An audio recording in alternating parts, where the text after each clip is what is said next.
আসসালামু আলাইকুম। আসলে আপু আপনাকে সান্ত্বনা দেওয়ার মতো ভাষা আমার কাছে নেই। কারণ আমি জানি যে এই কষ্টটা আসলে এমন একটা জিনিস যে পৃথিবীতে থাকারই কোনো ইচ্ছা থাকে না। এমন একটা কষ্ট আপনি যাকেই বোঝাইতে যাবেন কাউকে বুঝাইতে পারবেন না। যারা খারাপভাবে চলাচলতি করে তারা দিব্যি ভালো। আর যারা ভালো তাদের পায়ে পায়ে বিপদ। তাদের কি বলবো, বলার মতো কোনো ভাষা নেই।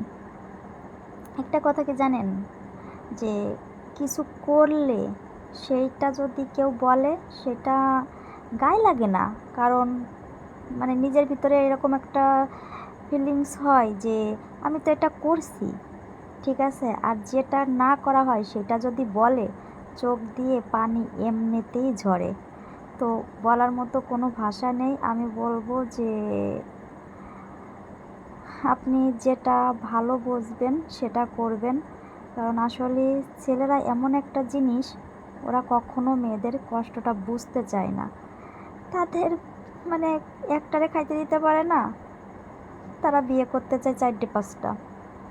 আর কিছু কিছু পুরুষের ওই লচ্ছটাই আছে যে বিরিয়ানি ভাত রাইখে ডাল ভাতের দিকে নজর যায়।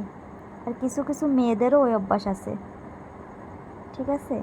ওই মেয়েদের কারণেই তো আমাদের মতো মেয়েরা সংসার করতে পারে না।